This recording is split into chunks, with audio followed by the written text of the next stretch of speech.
প্যানটা অল্প গরম করে শুকনো লঙ্কা আর 2 কোয়া রসুন আমি ড্রাই রোস্ট করে নেব।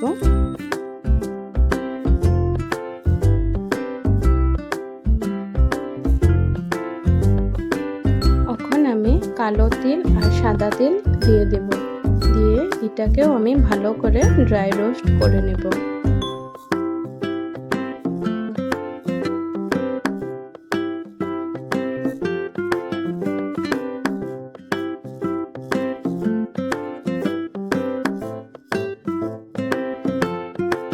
এখন আমি অল্প পরিমাণে বাদাম দিয়ে দেব, বাদাম দিয়ে এটাকেও ভালো করে আমি ড্রাই রোস্ট করে নেব।